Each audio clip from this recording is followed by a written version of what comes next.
fans, welcome back to Room 237, and for this review I have a surprisingly very good review for actually a fan film. Uh, I've never reviewed a fan film. I actually don't really watch them that much.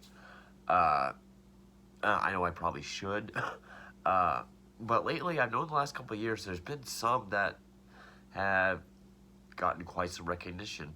Like the Friday the 13th one that's in the snow and its sequel, or the first one and the snow is the sequel.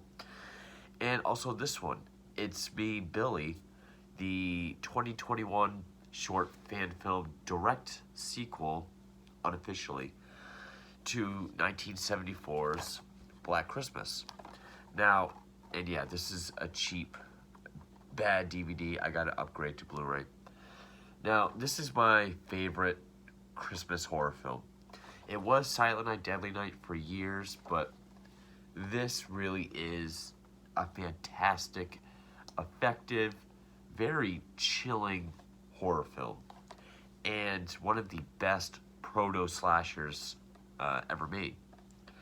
I am more of a Chainsaw Massacre fan, but as far as inspiring what was to come, Black Christmas is where it's at. A huge fan of this movie. I love it. And in 2006, we got this lump of coal, which the only thing that ever did this thing any favors was this pile of shit. Now, the only reason why I own this is, one, out of curiosity as to how bad it truly was, and I wanted to review it for the last Christmas season. I know there's a 2016 film called Billy Returns Home or something like that. I don't know if that's a fan film. I don't really see it listed anywhere other than IMDb, so it might be. But this is the unofficial direct sequel to 1974. And it was made through Indiegogo.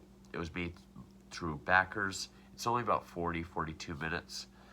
To my understanding, it's kind of like In Search of Darkness. Like the more money that's made, the more of a film they can make. And I haven't done a whole lot of research into this. I probably should have. Like, if this was the intentional ending, or if it will get like an official film where it'll get like a feature length. In any case, I think it had the perfect ending for a fan film. Actually, I would have cut out that very last scene. I would have ended on what was just before it. That's really my only nitpick about this film. Other than that, this was awesome. We've had two movies that totally missed the point of Black Christmas and just wanted to make a Christmassy slasher film, put name recognition on it, and released it. Yeah, this has Billy and Agnes, and they both have sororities, but totally missed the point in tone, story, atmosphere, what made the original work. Yes, this has politics in it too. This one doesn't, but yeah, this is a little overboard. This movie's totally stripped down and works pretty much every level. One thing I really noticed was, even though it's a fan film, it's made with like real Hollywood quality, a professional equipment. It's a great looking film. It looks awesome. It was written and directed by Bruce Dale and Dave McRae. Dave McRae is actually credited with the voice of Billy. And Brian Charles Peter is credited for playing Billy. But on the Indiegogo page, under cast, it's like a blank picture and it says not much is known about him. I didn't see in the end credits if Billy is credited, because in the original film, Billy wasn't. even though 3 people played him in different ways. Never Hike Alone. That was the Friday the 13th film. Only saying that because it's right here, and people will say it anyway. But also stars Victoria Marrow as our lead, Shelby Hanley, Malika Henny Hamadi. I had to wait for it to load. Those 3 are our main cast. We follow those 3 girls, and then eventually Carol Coltman comes in as someone at the end, and then we have Billy. And I think that's one thing that really helps this film is it's very limited cast, it's very limited setting. For about 95% of this movie, we're in this house. Which, for a while, I thought, even if it's not the same shooting location, I thought it was supposed to be the same house from Black Christmas. It's not. It's the same style house. It looks like it. And it really knows how to use this house. The look of this film, the way it builds tension, the way we get these tracking shots just down corridors and around the corners really works. The music was very well done. The music really helped. It was used perfectly, like these very ominous sounds, and then when something scary happens, it's not like a sting, but it's like it just gets louder and louder as it needs to. I thought that was very effective. The story takes place, it doesn't exactly say 47 years, it just says nearly 50 years.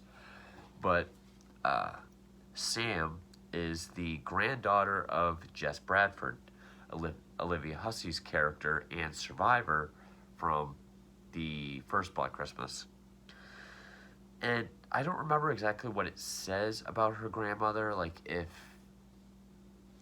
she's the one that died recently and that's why she's staying at her grandmother's house, but her mother is also dead. She's staying at her grandmother's house with her 2 best friends, Emma and Justine. It's Christmas Eve, and Billy is back. Now, it does give a little continuation, like it says that Jess Bradford sold her story. She wrote a book about her experience. She became very famous. And with that came all the negatives, like she got a lot of prank calls, a lot of taunting and stalking, and eventually moved out into this house that we're in, out in the middle of nowhere. Her phone number is unlisted, which I like how they pointed that out. They did make a point to say, her number's unlisted. How could anybody find the number? Because we have the phone calls in this. Of course we do. It's in all the posters. And I like how it's still on a old rotary phone. There's no cell phones in this, which I don't know why that was important to bring up, but they get there, they have dinner, they watch a movie, they get a couple phone calls. Billy does his thing. There's kind of a chase. Then the movie ends. It's very short, but it's very effective. The scene with them at dinner where, Sam's at the head of the table, a friend is on each side, camera's just in the middle. At first, they do their toast to friendship and talking about, the grandmother's house and whatever. But then Sam starts in on how her Jess used to tell her she never thought Peter was the killer. The case was closed and Peter was believed, her boyfriend was believed to be the killer, but she started to have doubts. And as she's telling the story, it's just this slow zoom in on her. The music's kind of building up. I really like how they really kept Billy in shadow. He does kind of look how Agnes looks in 2006, like pajamas, long white hair. But the first time we see him, it is pretty creepy. It is very eerie and effective. The phone calls are still just as creepy. It has those layers, like it sounds like someone growling, a child's voice, some lady's voice, like it's all coming from the phone at once. But when we finally see Billy, we see each of the three girls in their own bed. One has headphones in, sleeping, one's on her laptop, the other one's sleeping. And then we just cut to this shot of the attic of Billy sitting kind of almost back to in a rocking chair with a doll. And it's not like a jump scare, like a music sting, then it goes away. It's like it lingers on him. The music keeps rising, keeps building tension. And it shows his like distorted POV that was very reminiscent of Bob Clark's direction of his POV of Billy as he's like stroking this doll. And then he's doing all these different voices. And, throws the doll down, kicks it, yelling no. And we don't get close-ups of him. It really keeps him at a distance. And then he just sits back down, starts petting the doll again. Very creepy. Eventually he goes in Justine's room. He gets on top of her, and like the original film, they were able to recreate the iconic image. Like, she looks up at him and he's a complete silhouette except for his eye. I mean, the actor's eyes like really wide. It looks just like Billy from 74. He grabs a letter opener and just stabs her like 70 times. And I mean, the camera's on like one side of the room at the foot of the bed and just pans around as he's repeatedly stabbing her. And then, Sam gets up, walks around the house, looks for her friends, gets another phone call, even though she unplugged it. It's plugged back in. She sees blood all over Justine's bed, goes up to the attic, which is where Justine is sitting, wrapped in Christmas lights, very reminiscent of the original as well. The phone up there goes off, and we get this really creepy moment where a hand just comes down and like touches her hair. Look up, we see Billy still in silhouette. She runs out of the house, finds, is able to flag down a car, gets in. It's a neighbor. And I could tell where it was going because she said, "Oh, I live with my brother just up here." And I kind of figured, okay, are they going to go into like 2006 territory? I think she even says her name is Agnes, but I could be wrong about that. But she chloroforms Sam, gets in, pulls it into the house. She gets out, and when she gets out, in the back, the furthest back, we see her friend Emma with the bag around her head. And the camera just zooms in on her with this, I think it's the Ding Prizer Done Christmas music. That's where I would have ended it. It does have this other scene where Billy puts her, locks her in this room, I'm guessing down in the cellar. And then she hears kind of chains rattling.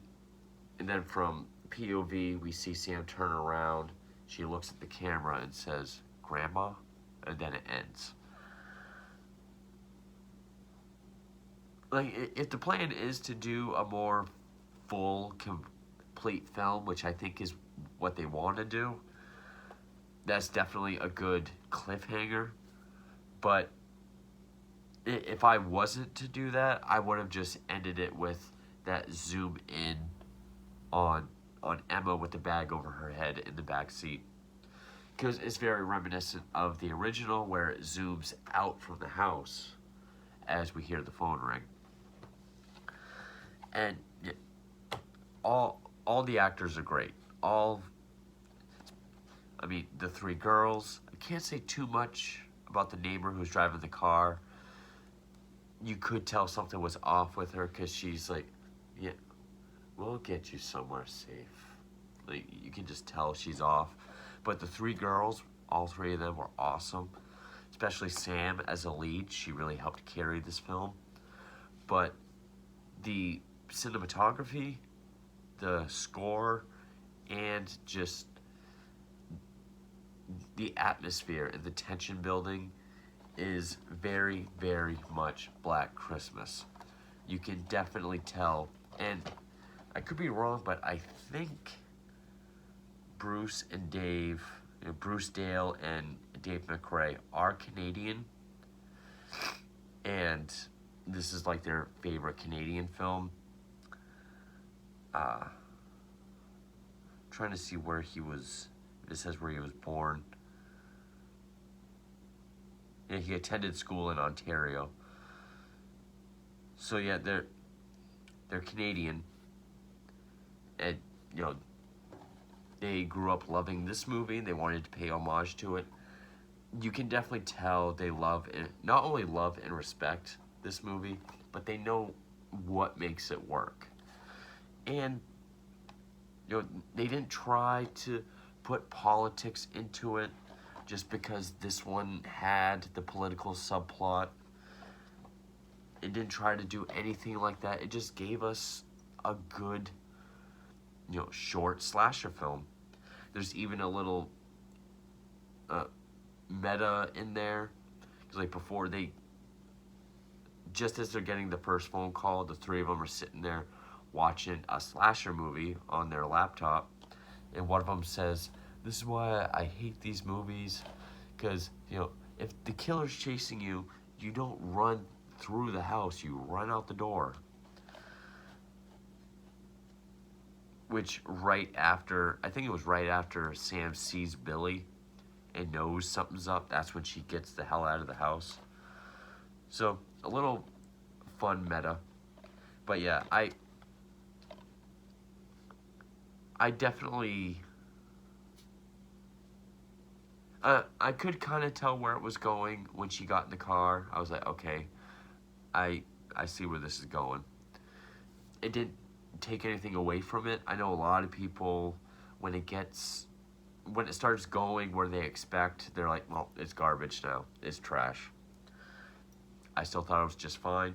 Personally, I would have ended it again with that zoom in on Emma with that Christmas music. But that little scene at the end was fine, a good cliffhanger. And it's a good sign that, yeah, if you go to the independents or if you go even further into the fandom, there's still some good filmmakers making good quality movies. A lot of people say all movies nowadays suck. Most of them do. But you start going lower than Hollywood into like the independents and the fandom, you'll find some great quality stuff. And a fan film looks better, is acted better, is more in tone and spirit and more effective than either one of these remakes. Both of these put together can't make up what It's Me, Billy was able to evoke, pull off, execute. This was a very well made, and with full respect to the original, while still trying to tell its own story. I really liked this movie. If the campaign is still going on, or if it's to help go towards a Blu-ray or to make the full-length film, I will definitely be a backer on it. I'll have to do more research. I should have done that, but I really liked It's Me, Billy. It definitely is the closest thing to a Black Christmas film that we've ever had. And if it does get an official release at some point, I I would really like to see this become the next step, have it be an official sequel. I am still a little worried it may go a little too much into reveal territory. I don't want to know who Billy is, like even if that's not his real name. I don't want to know his motivation, but for everything we saw in this film, totally works. Looks great, sounds great, has the same atmosphere and tension, same kind of eerie scares, it has that same kind of creep factor.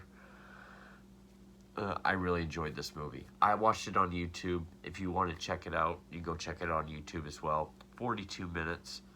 You know, very good short film. I thought I was going to be doing all crap Christmas movies this year, but I wouldn't be surprised if this remains the best one that I do this season. But I really enjoyed it. So thank you for watching.